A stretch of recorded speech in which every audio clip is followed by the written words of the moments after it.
It's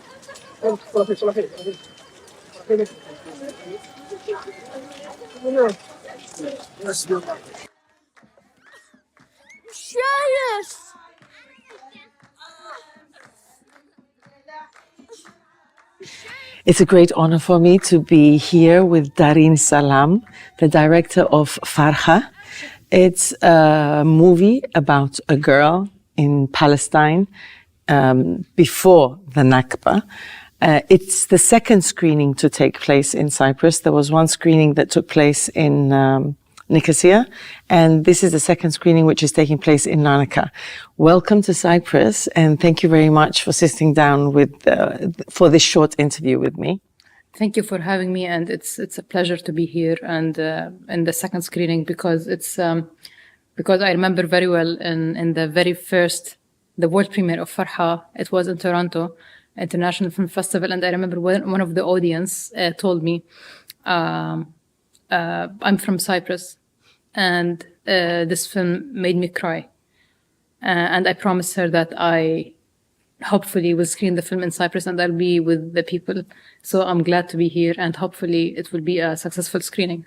This is it, because Cyprus has a similar story. It's not the same, but it is similar because people have been chucked out of their houses in Cyprus as well. We have displaced people and people who are refugees as well on both sides of the divide. Both Turkish Cypriots and Greek Cypriots have lost their homes because of an invasion that happened by Turkey in Cyprus. So it's very relevant to the people here as well. But I would like to go back to when Farha was created, because some people might think this is a new movie. It isn't. It first screened in 2021, if I'm not mistaken? Yes. Okay. That's right. Is it based on a true story? It is based on a true story and real character, and true events. The real character's name is Radiyya. Mm-hmm. It's always important to me to mention her name because I always say they're not numbers, they're human beings.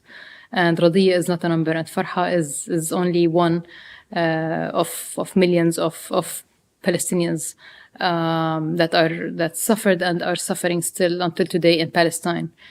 So it is based on a real story, and my mother met the real character. And I heard the story since I was a child, and it stayed with me until I grew up and became a filmmaker. And then when I kept thinking of this girl, I realized that I have this urge, I need to share her story with the world, and I have this responsibility somehow to share this story with everyone, and this is why I found myself writing the script of Farha.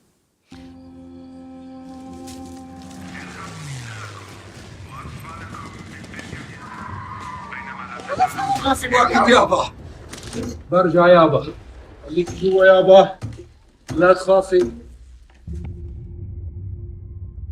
At the same time, when Farha was nominated to represent Jordan at the Oscars race, mm-hmm. But also it was at the same time when it was supposed to be on Netflix, or it was about to be on Netflix 2 days before streaming Farha on Netflix. So they tried so hard, some Israeli officials and media and a lot of individuals. It was a very organized campaign from the government, the Israeli government, to put the film down and to remove it from Netflix, but they didn't succeed, and the film is still there. So I think I always say that the truth always wins, and this is what happened with Farha. They said it's a big lie, and the Nakba never happened, and I mean, everyone is watching the film, is learning about the film, about the truth, and they couldn't take it down because it's a very it's a drop in an ocean of what happened back then and what's happening today. And unfortunately, we're watching another Nakba happen live streaming on our phones. Let's go to Darin though now. It's another Nakba. You can call it a second Nakba, but also you can say that the Nakba never stopped, never ended. It started in 1948 and it's ongoing every day since 1948 until today. But the only thing is Now it's like on a bigger scale with continuous massacres and genocide, and it's on social media. That's the difference. But the oppression, the killing, the stealing of homes is happening every day since 1948. Yeah. Where were you born? I was born in Kuwait. Yeah. Born and raised in Kuwait.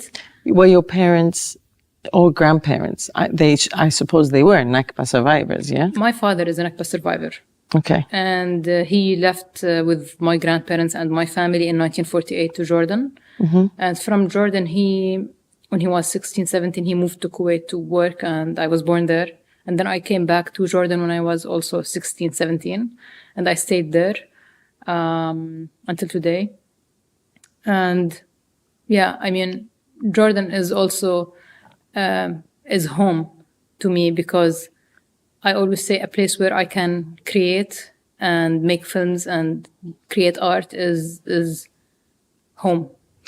How important is culture and your medium, which is telling stories, movie making, as a voice for the Palestinian people, and not just for the Palestinian people, but for people who are fighting injustice? It's like cinema is extremely powerful. It's a powerful tool, and it could be, even nowadays with everything that's happening, it could be used as a weapon. Mm-hmm. Because it's, I mean, it's what happened with Farha is a proof. Mm-hmm. I didn't know how important it is until I saw the effect of Farha. Mm-hmm. Cinema can create change and can, because I remember somebody told me from the audience, and I love this sentence very much, that when you read something, an information, it's different when you see something and when you feel it. When you watch a film and feel something and relate to the character, this stays with you forever. Yeah. And this is what I saw in front of my eyes, people leaving the theater with their perspective changed and telling me, I regret not supporting Palestine before. I didn't know this. So like cinema could be an educational tool and an eye-opener for people to learn and feel and understand. But also it depends on the audience. Some people didn't know, and they don't know, and films help them. And some people have their hearts and minds closed. Yeah. They don't want to listen or feel or anything. In the same way that the movie industry has been used to dehumanize Palestinians. Of course. Because in a lot of the movies, not just Palestinians, but the Muslim world, it's always the good American guy against the Muslim terrorists. Terrorists are always Muslims. In most movies, they will be wearing a keffiyeh around their head and they are terrorists. And movies have been used to dehumanize Palestinians, especially. And through social media now, which is another media form, another important tool. Suddenly, people are seeing that they are humans, of course, and relating to them. And this is, unfortunately, I used to say this, that with Farha, I want the world to see Palestinians as human beings, not as numbers, because this is how the world is used to see us. And unfortunately, I said that, and I was trying to make this very intimate, emotional film from a child's point of view, because I wanted the world to see this and feel with this girl. But now this aggression, I don't want to call it a war. It's not a war. No, if it was a war, it would mean that they would be equal. They'd have bombs and airplanes and rockets. The Palestinians obviously don't. Yeah, but I wanted to say that what's happening now, the aggression also has changed us and changed the world. Now I feel differently. I feel that I don't want to prove anything to anyone. I don't care how the world see us. Really, now I see things differently. I don't really care. I just care about this genocide to stop and about my people and these children to to live and this, like, to have a normal life. And this is, to me, is what I care about. I don't care about how they think of us, how they, not anymore. A lot of people said that, a lot of people, especially the genocidal government that is in place now, and over the years, actually, all Israeli governments, it's not most, all Israeli governments had in mind that when the older people died, that they would, the younger generation would, and especially the ones that have been displaced either to Jordan, Kuwait, Syria. Some people came to Cyprus. I know a lot of Palestinians that came after the Nakba in 1948 to Cyprus, or went to America, the United States, Australia, England, that the next generation of Palestinians that were born abroad would forget about Palestine because they were not living in Palestine. Facts on the ground, though, prove them wrong.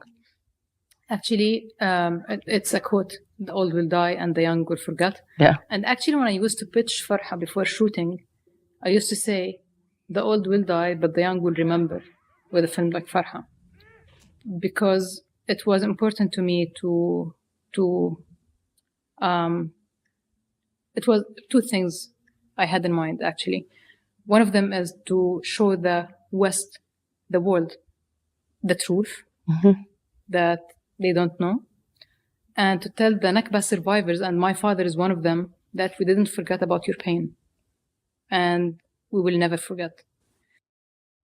I always had this fear of losing these people that witnessed the Nakba survivors. So I wanted to do something for them. So we did a screening of Farha in a refugee camp in Jordan.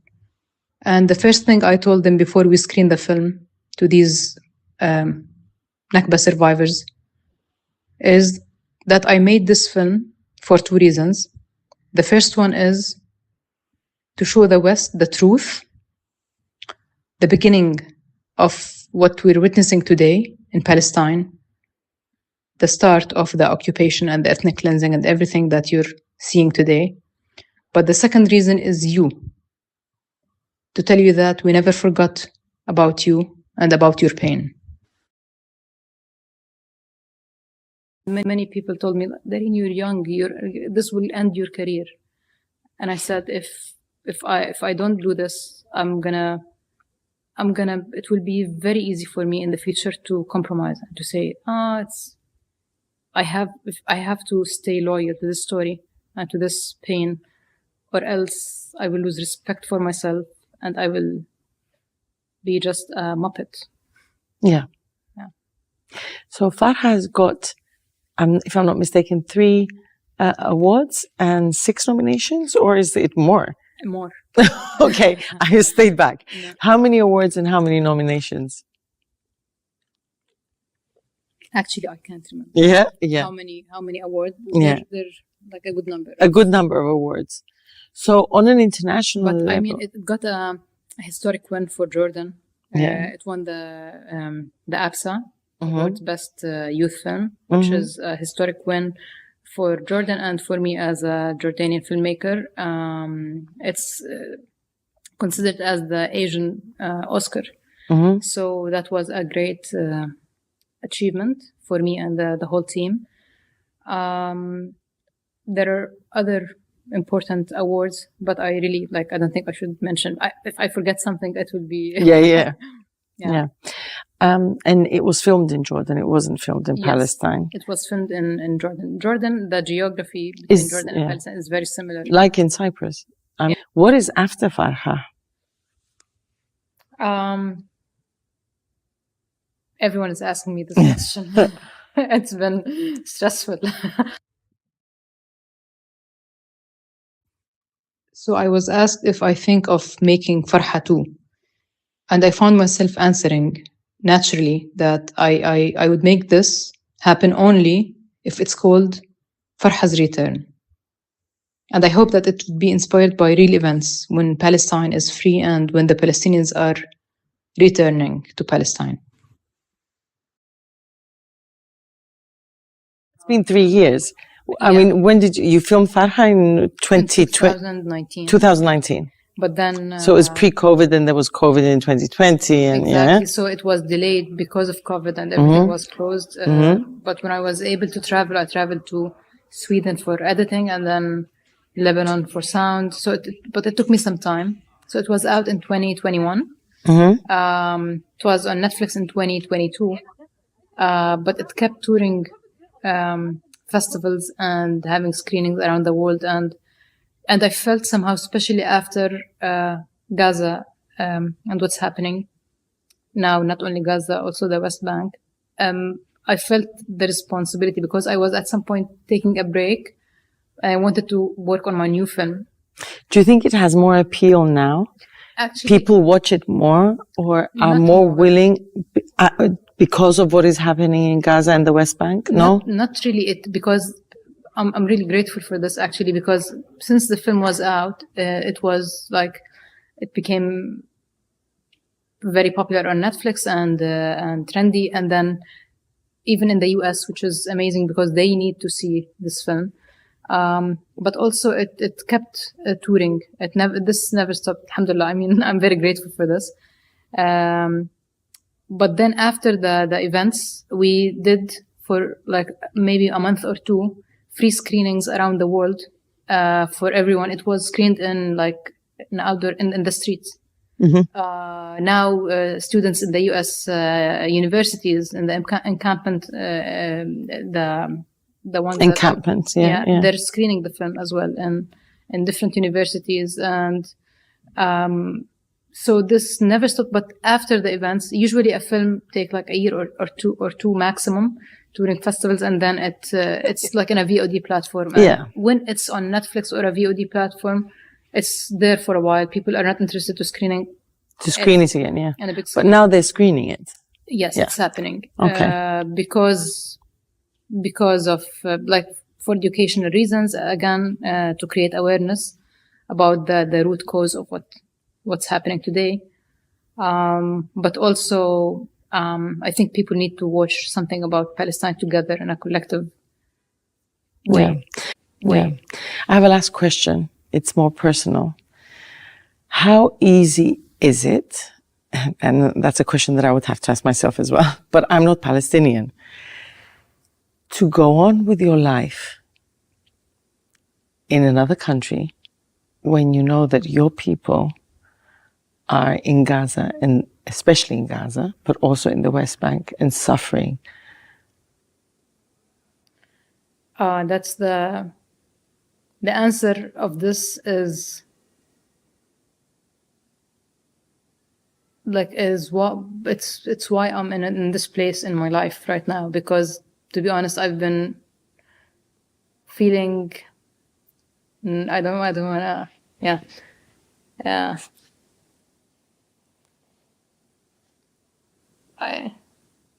I think it's we're all in this place. What a question.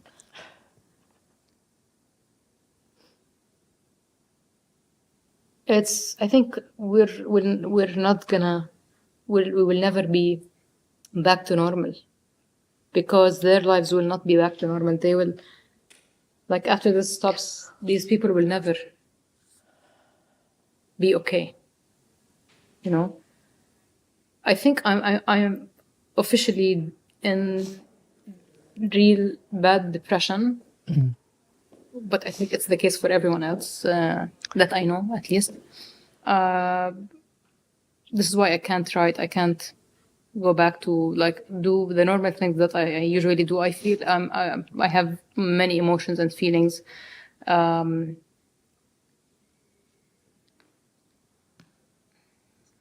can't even find the words. Thank you so much for this interview. Thank you for everything that you did. I just want to point out there that I don't think the world, at least the people that have a conscience and the people that have empathy, and the people that realize that what is happening at this moment in Palestine, in Gaza, especially in Gaza, but also in the West Bank, it affects all of us, because if they can do this to Palestine, they can do this to anybody. And this is what we must realize. And I know that I will never be the same after watching what is happening in Palestine. I cannot go back to who I was before. And I can only imagine what you're going through, because I'm not even Palestinian, but I'm human. Of course. So I can't even begin to imagine what your feelings are like if I can't go back to my life as it was before. So I'm ever so grateful for meeting you, and grateful for having this time and space to speak to you. I'm very grateful, and I mean, grateful for everything that you do and people like you are doing, because we need this. Like, as I was telling you before, the Palestinian cause is not a cause for the Palestinians only. It's for all human beings. And so thank you for everything that you're doing, and hopefully we will see the Gazans and the Palestinians having better days, inshallah.